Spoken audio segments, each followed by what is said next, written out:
이게 무언가를 하려고 하면은 바빠요. 안 바쁘다가.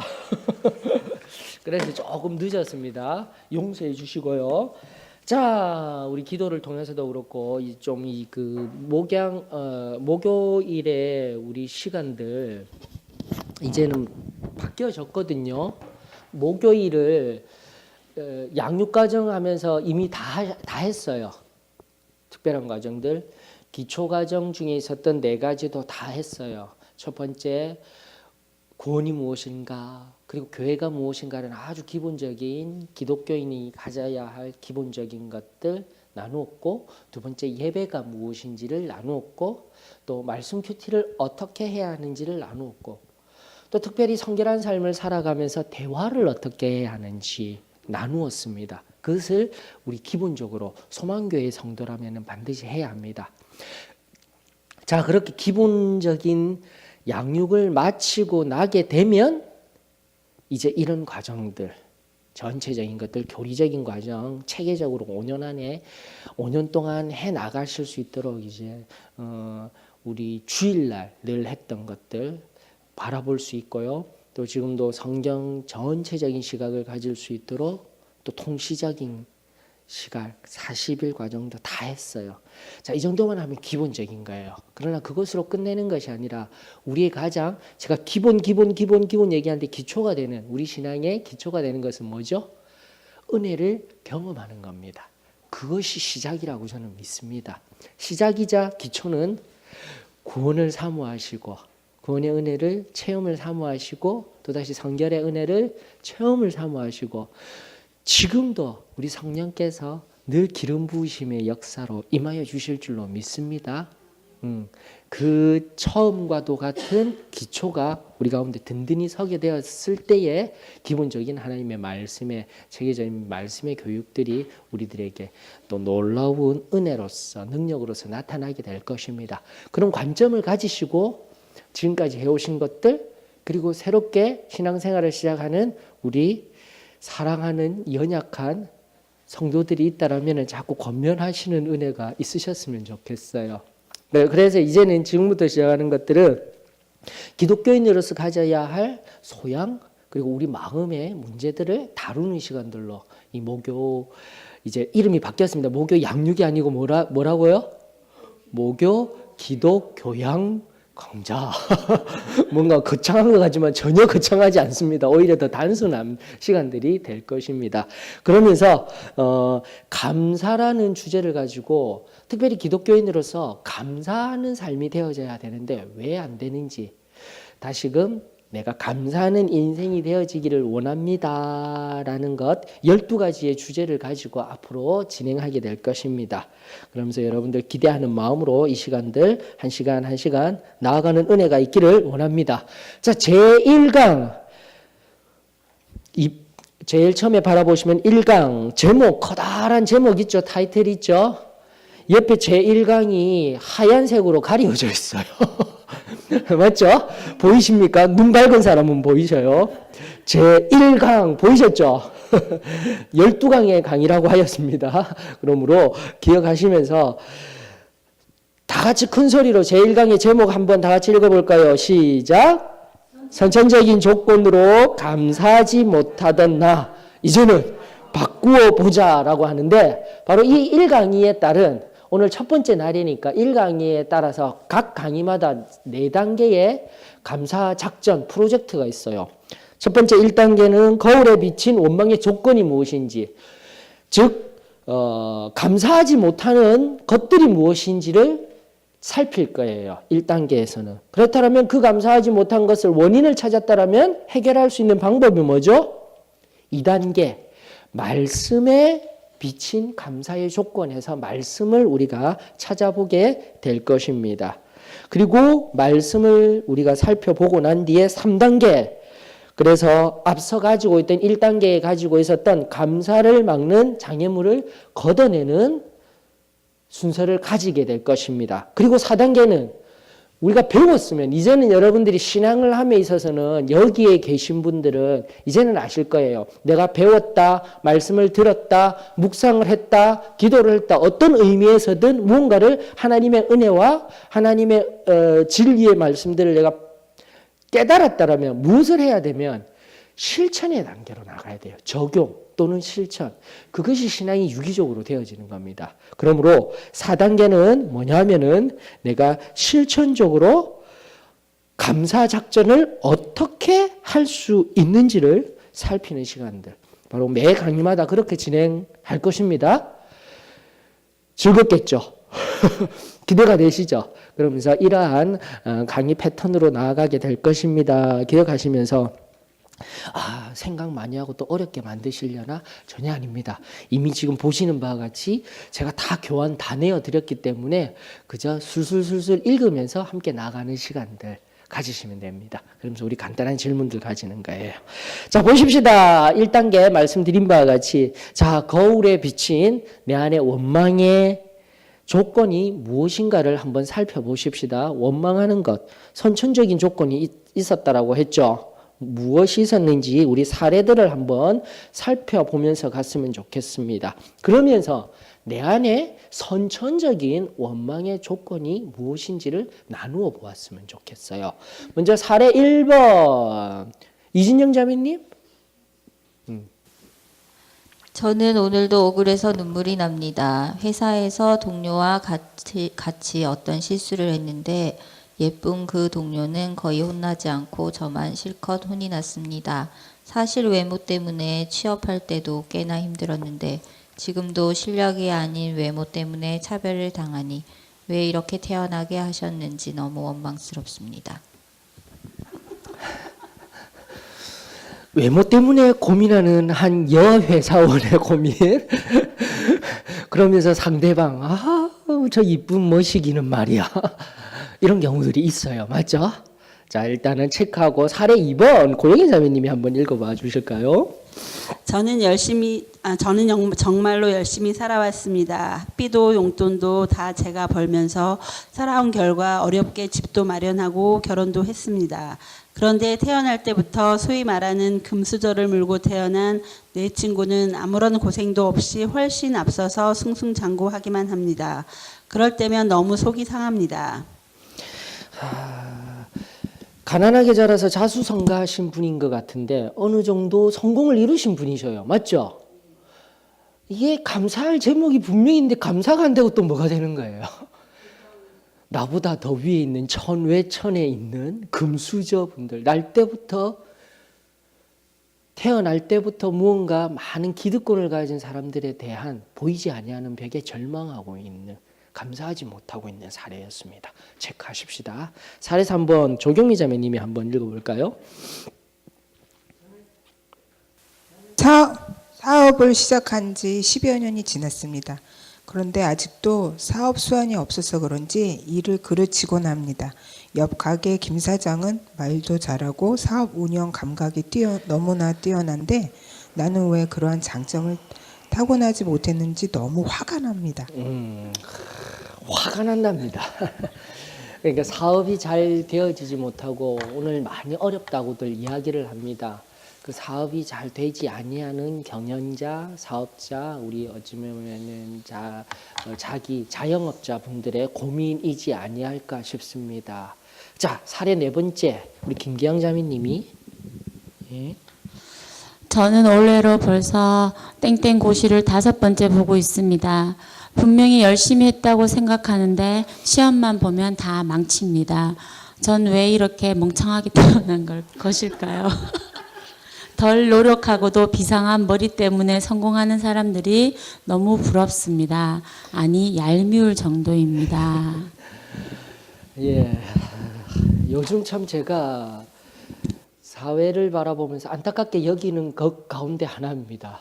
실컷 대학 들어가서 전부 다 공무원 준비하는 거, 이건 무슨 사회적 행태인지 모르겠습니다. 또 공무원들 준비하는 사람들 꼭 대학 안 나와도 되죠.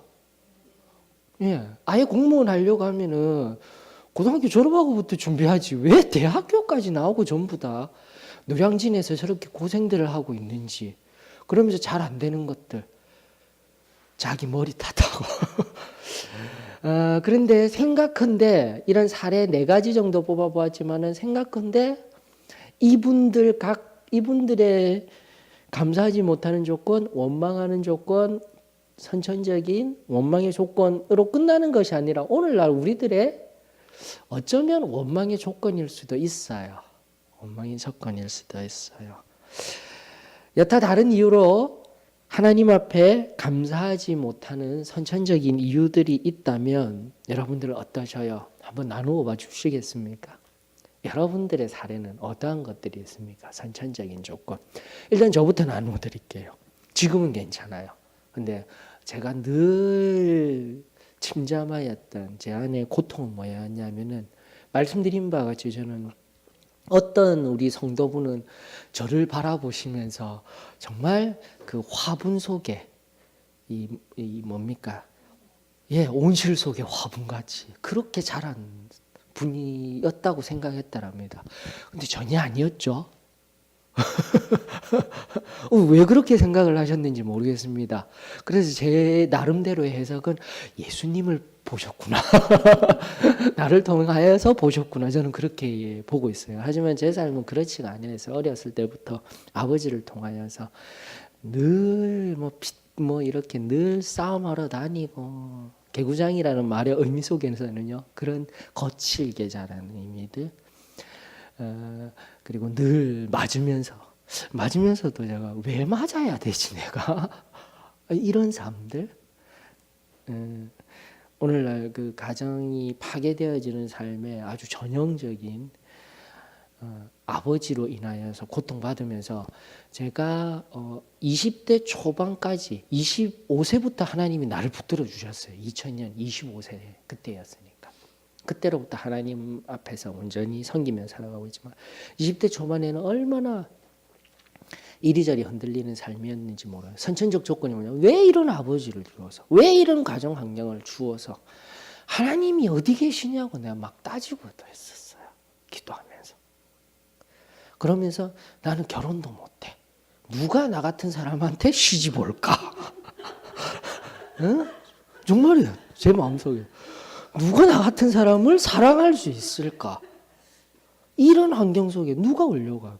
그래 아버지에게도 지금 지나고 보니까 아버지도 나를 아프게 했지만 나도 아픈 말을 막 쏟아내. 아버지 때문에 말이야. 누가 며느리로 오겠냐고 이런 적도 있었던 것 같아요. 예, 물어뜯긴 적도 있고 이렇게 막 밀고 당기는 상황도 있었고 그 상황 속에서 얼마나 내 가진 가정 환경 때문에 제가 아파했던지 그런 그 모든 것들 지금은 제가 십자가에서 성결의 깊은 자리로 들어가게 되었을 때 가르쳐 주신 것 알고 계시죠? 나누어 드렸죠? 아버지가 나에게 힘들게 하였던 존재가 아니라 지금의 나를 있게 하기 위한 하나님의 도구셨다라는 것을 깨닫게 되었을 때 감사하게 되었던 거예요. 그 아버지를 원망의 수준을 넘어서 증오하고 저주하는 그 마음에서요 자유할 수 있었습니다.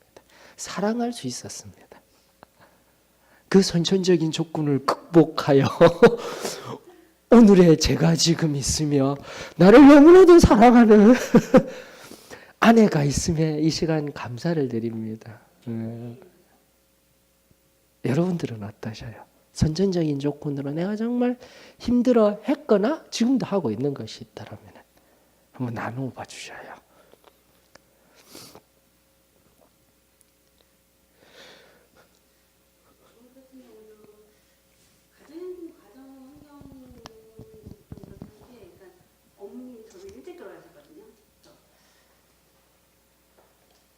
고등학교 1학년 때 했으니까 네. 아버지 성격이 엄청나게 강하신 분이셨어요. 그래서 그 중간 매개체 역할을 엄마가 해 주셨었는데 항상 제가 사춘기 막 오고 막 이럴 때 그분이 없어지셨죠 중간에. 이렇게 너무 힘들었고 그래서 지금 성격이 아마 그때부터 더 많이 이렇게 되지 않나 싶어요. 그러니까 할 말 표현도 못하고 하고 싶은 얘기도 못하게 이렇게 아버지에게 이렇게 눌려 있었으니까. 그래서 어떻게 보면 이렇게 결혼도 거기서 이렇게 탈피하고 싶은 것 때문에 제 사귀 아빠 만나가지고 딱 처음 만나서 결혼한 날 딱 3개월이었으니까 그러니까 서로 살필 그런 것도 사실 별로 없었죠. 근데 결혼을 했는데 또 이 사람도 너무 강한 사람인 거예요. 그러니까 너무 강한 거예요. 그러니까 그게 이제 계속 이어지면서 더 이제 내 얘기를 못 하게 됐고 그 순간 그걸 그 부딪힘을 피하기 위해서 계속 저 자신 이렇게 눌려서 살았던 것 같아요. 근데 이제 그게 해결이 안 되다 보니까 어느 순간에 이렇게 쌓이고 하다가 이렇게 폭발을 했죠. 아주 크게 폭발을 했어요. 한 2년에 가까이 그렇게 상입아빠한테 그렇게 폭발을 했던 것 같아요. 내가 그동안 말하지 못하면서 살아왔던 그거를 이제 어느 정도 되니까 상입아빠한테 그만하자 그러면 내가 왜 내 할 얘기도 못하면서 살아야 되냐고 그러면 이제 그 한 2년이라는 기간 동안 이제 어마어마하게 이제 폭발을 했는데 그런 시간을 통해서 또 어느 정도 내 그 안에 있던 상처가 치유가 됐었던 것도 있었던 것 같고 그러면서 이제 그게 어느 정도 치유가 되면서 이제 하나님 교회에 와서 열심히 하고 하나님 만나면서 이제 지금 많이가 치유가 됐는데 저도 이제 이렇게 돌이켜 보면 하나님께서 저를 통해서 진짜 많이 준비하셨던 계획들이 참 많으셨던 것 같아요. 그러니까 제 그런 과정을 보면서 상입 아빠가 이제 저 사람이 진짜로 얼마나 힘들었길래 저렇게 했을까 내 상처도 같이 나누게 됐었고 그 치유되는 과정은 저의 과정을 보면서 아 진짜 하나님이라는 분이 대체 어떤 분이실까 하는 의문도 생기고 자기가 와보고 싶다는 마음도 생겼던 것 같고 이렇게 지나고 보니까 예전에는 진짜로 이렇게 제주도 내려가도 아버지랑 앉아가 단둘이 얘기를 별로 안 했었던 것 같아요. 딱 이렇게 마음에 있는 얘기, 그러니까 사소한 얘기도 잘 나누지 않았거든요. 근데 이번에 내려가서는 정말 단둘이 아버지랑 한 2시간 정도 가까이 얘기할 수 있는 시간이 있었는데 정말 편안하게 아무렇지 않게 아버지랑 이렇게 얘기할 수 있는 내 자신을 발견했어요. 그래서 아버지도 처음 알았어요. 이번에 아버지가 예전에 그러니까 이렇게 교회 다닌다는 얘기를 제가 이제 저한테 이제 뭐 하고 지내냐 그러시더라고요. 그러니까 그거 바쁘자고 교회 다니니까 교회 다니느라 바쁘다 그랬더니 그에 대해서는 전혀 반박이 없으시고 자기도 주기도문을 아신다고 그 얘기를 하시더라고요. 그래서 어떻게 하시나 아버지 교회 다녀보셨냐 그랬더니 예전에 아버지 야간중학교를 다니셨는데 그 학교가 이제 그 기독교 학교였었던 것 같아요. 그래서 그 주기도문을 이렇게 외우시는데 너무 너무 감사해가지고 진짜 이렇게 하나님께서 나를 이렇게 나를 통해서 준비하신 일이 계획하신 일들이 참 많으셨구나 하는 은혜가 있어가지고 너무 감사했습니다. 아유 감사합니다. 또 나누어 주신 그 은혜 또 가정 가운데 아버지를 통하여서 저와 동일하게 또 받은 상처들. 그런데요. 이 지금도 특정인으로서 저와 또 한 자매님이 나누어 주신 것도 있지만 보편적으로요. 모든 자녀들 부모님으로 인한 상처들을 다 가지고 있다라고 합니다. 예, 그렇죠? 그렇죠? 이러면서 다 있어요. 다 있어요. 작다, 약하다, 강하다일 뿐이에요. 다 있어요. 그런데 그 상처들에 대해서 내가 어쩌면은 회피를 하고 있다든지 애써 외면하고 있는 상황도 있어요. 그러다 보니 병리적으로 내 마음에 가졌던 것들이 병리적으로 내게 복통으로 온다든지 어디 몸이 아프다든지 이렇게 올 수도 있어요. 원인은 알 수 없는 것들이 생기고 할 수가 있다라고 이야기를 합니다. 자, 그럴 때 첫 번째 상담적인 접근 방법은 그 아픔과 맞닥뜨려야 돼요. 인지를 해야 돼요. 인식을 해야 되고 풀어내야 됩니다. 그래 앞서 말씀드린 한 2년 동안 계속해서 억눌렸던 것들을 끊임없이 이야기하고 폭발하면서 어느 정도는 시원하였지만 완전치는 못해요. 온전히 다 해결하지는 못해요. 어느 정도 되지만 우리 믿는 자들은 완전하게 변화시키며 완전하게 치유함 받을 수 있으니 그것은 누구로 말미암아요? 예, 예수 그리스도로 말미암아. 예수님과 온전히 만나는 그 은혜의 체험 가운데 들어가게 되면, 특별히 교리적으로는 구원의 영역을 넘어 성결함의 영역입니다. 내 안에 있는 쓴뿌리, 그리고 인하여서 어린 날로부터 파생되었던, 오늘 잠깐 조금 특정되어져서 부모님으로 받았던 그 모든 상처들, 가정 안의 상처들, 그게 바로 원죄에 의한 쓴뿌리에 의하여서 내 삶의 시간이란 영역 속에서 보이지 아니하는 원망이라는 것으로 형성된 것들이 성결함에 들어가게 되면 눈 녹듯이 다 사라져요. 기독 상담을 통해서, 내적 치유를 통해서 그렇게 지금은 얘기하고 있지만, 우리가 가진 진리 안에서요, 성결의 깊은 자리에 들어가면 반드시 치유가 됩니다. 그리고 참된 자유함이 있어요. 용서가 있어요. 하나됨이 있어요. 저는 그 은혜가 여기에 계신 우리 분들에게 온전히 임하여지기를 주의 이름으로 축원합니다. 우리 하나님이 주셔요. 완전하게 해결함 받게 됩니다. 다시 한 번 더 나누어 주신 것 감사드리고, 또 나도 말하고 싶은 것이 있기는 있는데 나중에 여러분들끼리 또 웃으시면서 또 나누셔요. 우리 그 다음 단계로 넘어가십시다. 그러므로 이 문제를 해결하기 위해서 어디에서 우리 말씀의 근거를 찾냐면 요한복음 9장 1절로부터 3절입니다. 우리 다 같이 한번 찾아볼까요? 요한복음 9장 1절로부터 3절, 누가 먼저 찾으신 분이 큰 소리로 읽어주셔요.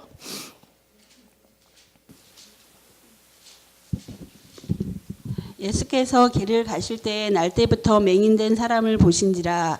제자들이 물어 이르되 랍비여, 이 사람이 맹인으로 난 것이 누구의 죄로 인함이니까? 자기니까 그의 부모니까? 예수께서 대답하시되 이 사람이나 그 부모의 죄로 인한 것이 아니라 그에게서 하나님이 하시는 일을 나타내고자 하심이라. 아멘.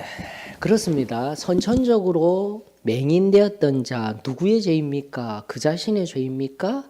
부모님의 죄입니까? 라고 묻게 되었을 때, 제자들이 묻게 되었을 때 예수님이 하신 말씀이 결정적이에요. 무엇 때문에요? 관점이 바뀌는 겁니다. 여러분들, 관점이 바뀐다는 의미를 이제 말씀 속에서 찾으셨을 거예요. 바로 그 사람, 상황, 왜 죄 가운데서 저 사람 저렇게 된 거 아니야? 우리의 시각은 그렇게 바라볼 수 있지만, 믿는 우리들은 다시 한 번 더 이 모든 선천적인 원망의 조건이 있는 이 상황 속에서 이 맹인에게 무언가 죄를 묻고자 하는 우리의 마음을 벗어나 우리의 관점이 누구에게로 향하게 되면요, 하나님에게로 향하게 되면은 관점이 달라지는 겁니다. 앞서 제가 말씀드린 바와 같이 내 편에서 바라보게 되면 제3자의 편에서도 바라보아도 불우한 환경, 아버지가 참 잘못되었네 라든지, 또 그것을 극복하지 못하는 너도 속으로 좀 더 강하게, 그래도 너 자신, 너의 인생인데 열심히 살아야지, 이런 관점이 아니라 바로 하나님이 예비하여 주셨던, 즉 목회자가 되려는 그 아들, 하나님이 종으로 사용하려는 그 아들을 위하여서 강한, 그리고 여러 가지 상황을 만들어내는 그 아버지를 도구 삼아 그 마음을 만들어 가시는 하나님의 뜻, 하나님이 영광 받으시는 뜻이 있었습니다라는 것과 같이, 우리 삶에 말씀을 통해서 깨달아야 할 첫 번째, 이것을 이기는 조건은 관점을 하나님께로 돌리라는 겁니다. 상황을 바라보지 마십시오. 사람을 바라보지 마십시오.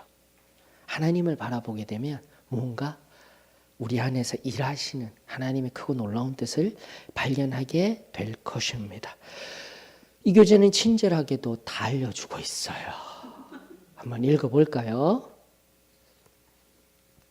이진영 자매님이 한번 읽어보십니다.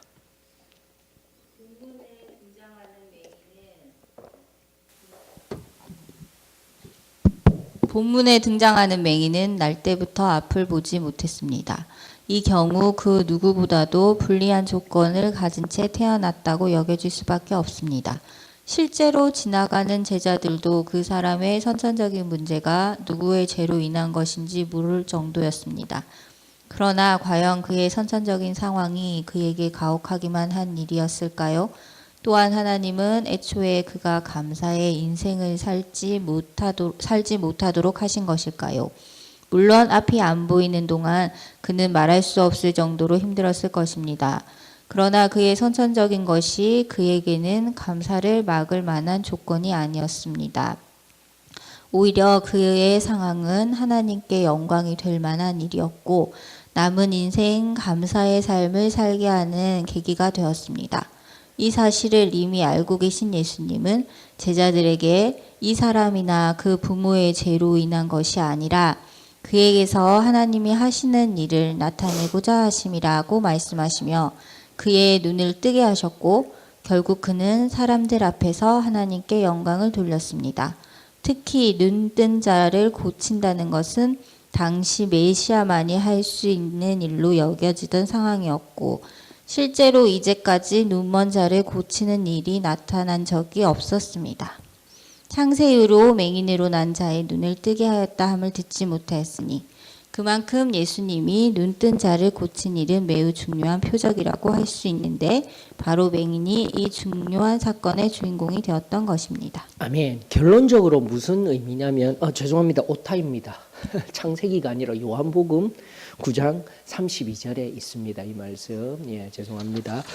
자, 결론적인 말씀의 의미는 무엇이냐? 바로 선천적으로 내가 악조건을 가지고 있다 할지라도 우리 하나님이 결코 그대로 내버려 두시는 것이 아니라 예수님께서 이 선천적으로 맹인되었던 것이 부모님의 죄입니까? 그 자신의 죄입니까? 라는 그 관점을 돌려 하나님이 일하실, 행하실 일로 관점을 돌리게 되었을 때 결국은 찾아오셔서 고쳐주시고 하나님께 영광을 올려드리는 이 말씀의 능력이 오늘날 선천적인 원망의 조건으로 아파하며 신음하는 우리들에게 힘이 되어지는 말씀이 되어지기를 원합니다. 우리 하나님께서, 예수님께서 그 원망의 조건 속에서 우리를 온전히 자유케 하여 주실 때 바로 그때 하나님께 영광 올려드리며 그로 인하여서 세상에 나아가 참된 하나님의 은혜를 증거하는 삶, 이것이 오늘 우리들에게 필요하지 않겠습니까?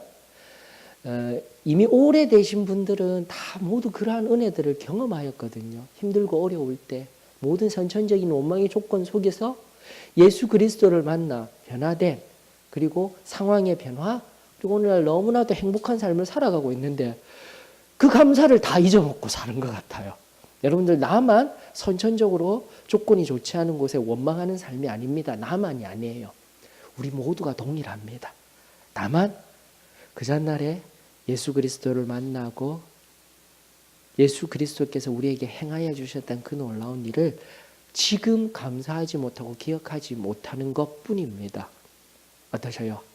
다시 한 번 더 하나님 앞에 감사하는 은혜가 저 여러분들한테 있기를 원합니다. 그리고 혹시라도 지금이라도 나는 말은 못하겠지만 이 원망이 있어. 예수님께서 찾아오셔서 해결하여 주실 줄로 저는 믿습니다. 그리고 바로 그때에, 먼 날 미래의 그때에 하나님께서 영광 받으실 줄로 저는 믿습니다.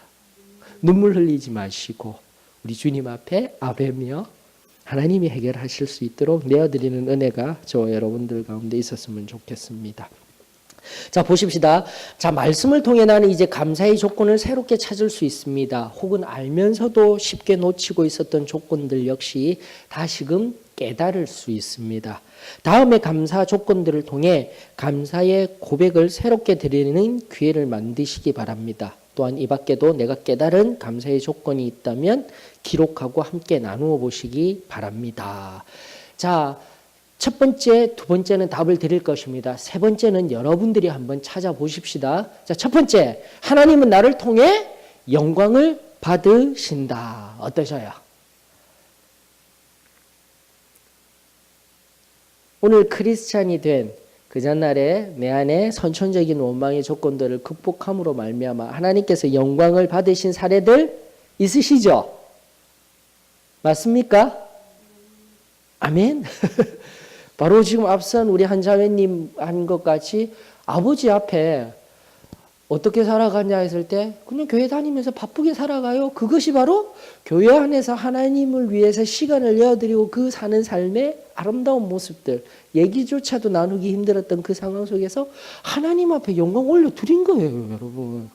그 아버지가 내 딸이 하나님이라는 나는 잘 모르지만 그분 때문에 변화되었구나. 서로 말 못할 그 아픔들, 미안해 차마 말 못하는 그 상황 속에서 하나님으로 말미암아, 그분으로 말미암아 저 아이가 변화였구나라는 것을 알았기에 주기도 못 나은다. 이것이 한 표현 방법인 거예요, 여러분들.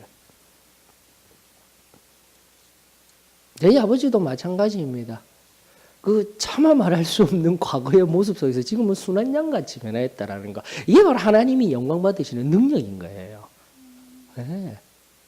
그것을 오늘날 감사의 조건이 될 수 있음에 이 시간 감사를 드립니다. 네. 두 번째는 뭡니까? 남들에게는 없지만 나에게 있는 것이 있다. 맞습니까?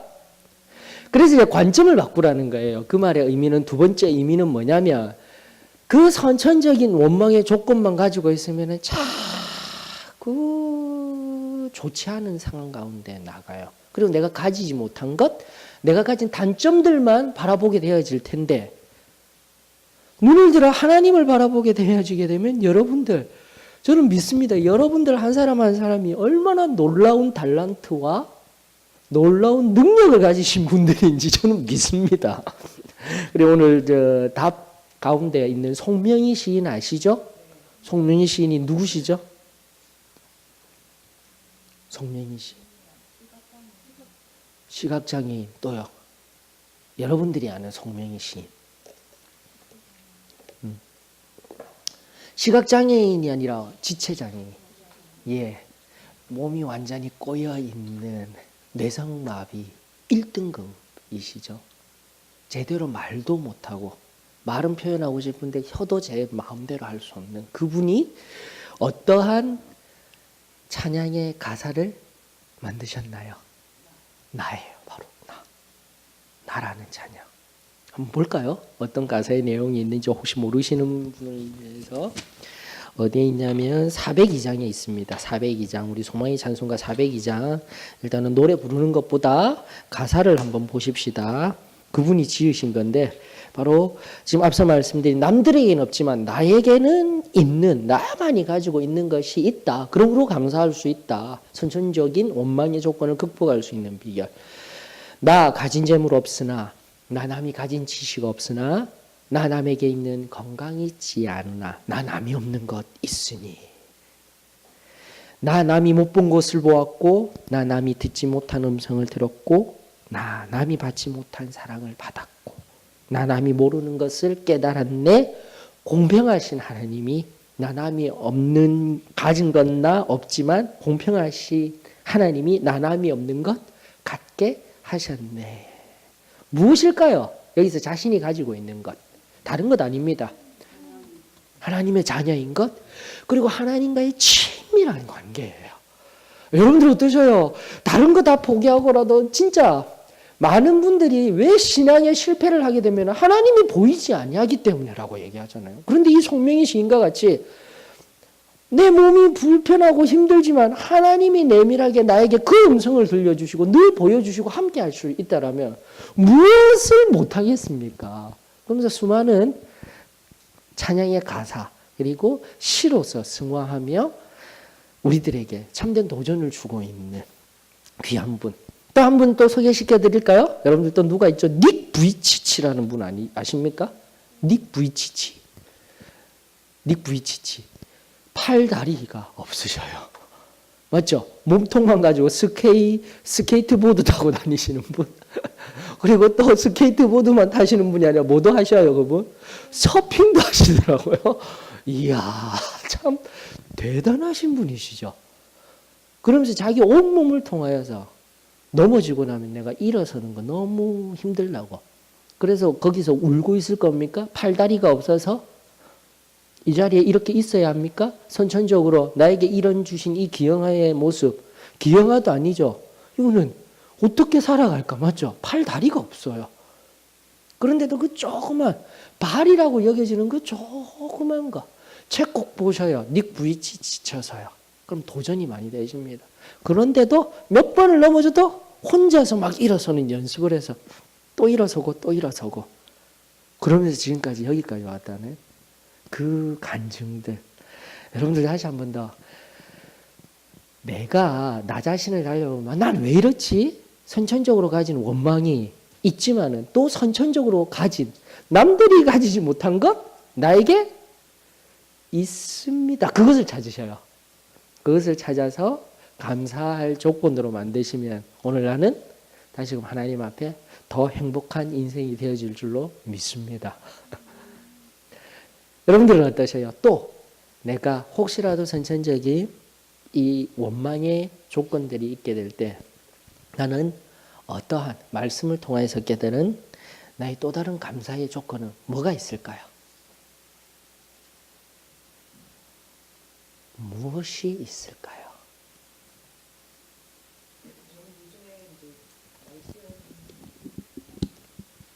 성경 말씀 중에 제가 지금 이제 이 말씀을 지금 제가 이제 외우고 있는데요. 근데 그가 찔림은 우리의 허물 때문이요 그가 상함은 우리의 죄악 때문이라. 그가 징계를 받음으로 우리는 평화를 누리고 그가 채찍에 맞음으로 우리는 나음을 받았도다. 그러니까 항상 제가 이제 치료를 받으면서, 그러니까는 저런 이제 기도를 해주셨던 우리 장로님이 항상 저를 기도를 해주시면서 내 채찍에 맞음으로 네가 나음을 받았노라 이런 말씀을 주셔서 그 말씀이 참 좋은데 그게 잘 외워지질 않았거든요. 그래서 지금 그 말씀을 좀 붙들고 기도를 하고 있는데, 그러니까 저 같은 경우는 이제 이게 치료를 하면서 그러니까 이게 두려움하고 굉장히 많이 이제 매번 이제 저랑 이렇게 싸우는 어떤 과정을 매번 겪게 되는데, 최근 들어서는 제가 이제 하느님 말씀을 좀 더 가까이 하는 어떤 그 노력을 시작을 하면서 두려움을 보는 게 아니라 하나님께서 제가 내려놓으면 하나님이 다 해결해 주신다는 어떤 그 믿음이 저한테 이제 확고하게 생기기 시작해서, 그러고 나서는 병원 가서 대기실에 앉아 있는 거, 검사를 받고 결과를 보고, 그다음에 향후에 어떤 이제 저희 이제 처치에 대해서 의사 선생님을 이제 만나 뵐 때 굉장히 이제 마음이 편해지는 그런 어떤 저에게 이제 그런 어떤 이제 체험이 되는 어떤 시간들이 요즘 이제 되고 있어서 그 저는 지금 감사합니다. 감사합니다. 예.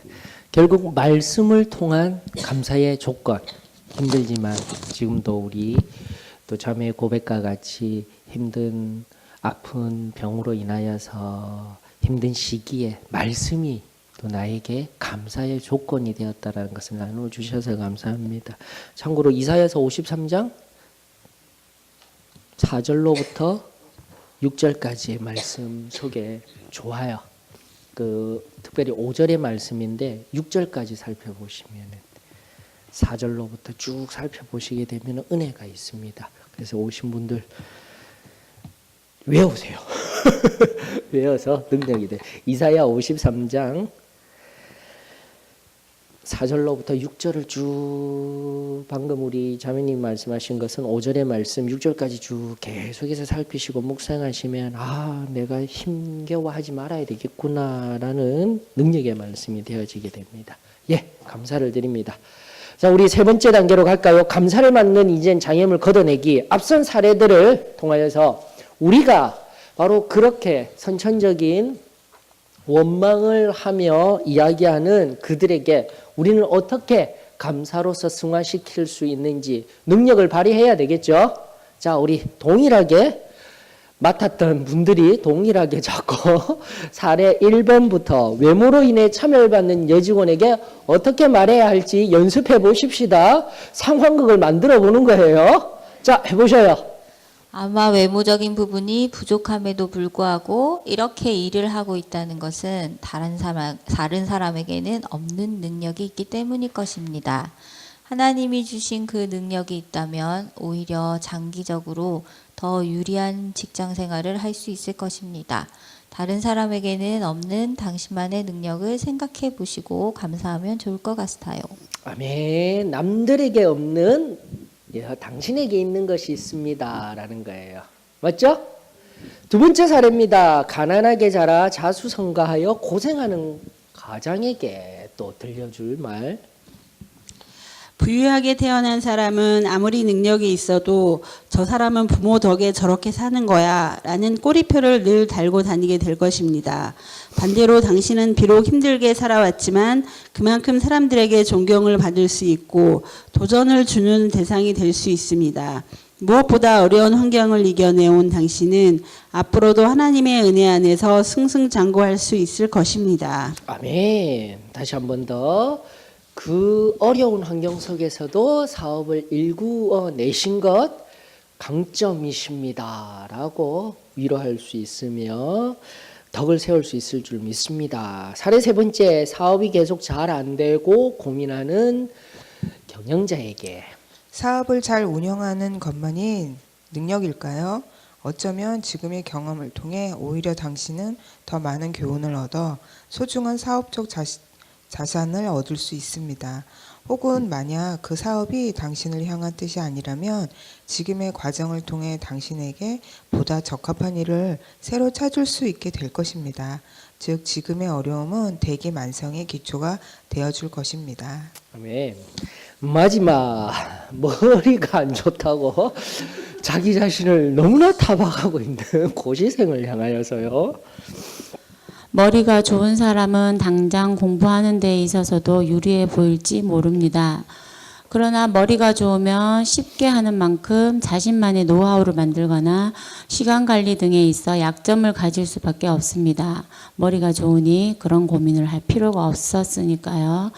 대신 당신은 당장은 공부하는 것이 버거울지 몰라도 그 가운데서 얻어낸 노하우, 시간관리, 기술 등이 나중에 다른 곳에 유용하게 쓰일 것입니다. 아멘. 그렇습니다. 그러므로 여러분들 다시 한 번 더 내가 먼저 내 안에 선천적인 원망의 조건들 말씀을 통하여서 예수 그리스도를 통해서 극복하고 교리적으로는 다시금 말씀드립니다. 성결의 은혜 속에 그 깊은 자리, 완전 성화의 그 깊은 자리에 내가 서서 다른 이들에게 도움을 줄 수 있는 인생. 그 도움을 주러 갈 때 필요한 능력이 바로 성령 침례의 능력이에요, 여러분들.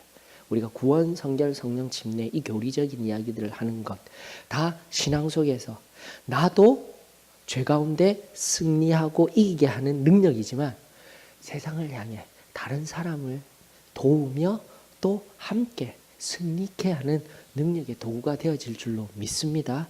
자, 이 교리적인 부분, 그리고 오늘 말씀의 능력인 부분, 그리고 우리가 함께 나눈 것들 복합적으로 기억하시면서 감사하는 인생이 되어지기를 축원합니다. 자, 네 번째, 이제는 실천적인 영역으로 들어가십시다. 보실 수 있으시죠? 이건 감사 인생 곡선 그리기. 뭐 10대 때부터도 괜찮아요. 그래서 한번 뒤에 7페이지에 있는 여러 가지 샘플들을 바라보면서 이렇게 한번 쭉 그려보면서 자기 자신을 뒤돌아보는 시간을 꼭 한번 가져보셔요. 일주일 동안 재밌을 것 같아요. 무슨 말인지 아시죠? 그러므로 종이와 펜을 준비한다. N자 그래프를 크게 그린 후 하는 이 모든 것들 한번 해보시면서 10대, 20대, 30대, 10년 단위로 10대, 20대, 30대도 괜찮아요. 아, 이걸 내가 어떻게 기억해? 하시면은 2016년 한 해 12개월로 분할하여서 감사를 찾아보는 거예요. 그러면은요, 다시 한 번 더 떠올려 보게 되면은 놀라운 감사의 능력을 경험하실 수 있으리라 저는 믿습니다. 네, 그래서 꼭 한번 해보셔요. 우리가 배운 것들, 나눈 것들은 항상 삶에 적용하고 실천함으로 말미암아 내 안에 다시금 내 것이 되어집니다. 능력이 되어집니다. 기억하시면서 자, 오늘 이 시간 새롭게 시작하는 이 감사 대작전 이 프로젝트 통하여서 여러분들의 삶 가운데 하나님 앞에 원망하는 인생보다 감사하는 인생들로 거듭나는 복된 시간들 되어지기를 축원합니다. 예, 우리 조경미 자매님이 열심히 찍으셨는데 자, 기도할까요? 마치겠습니다.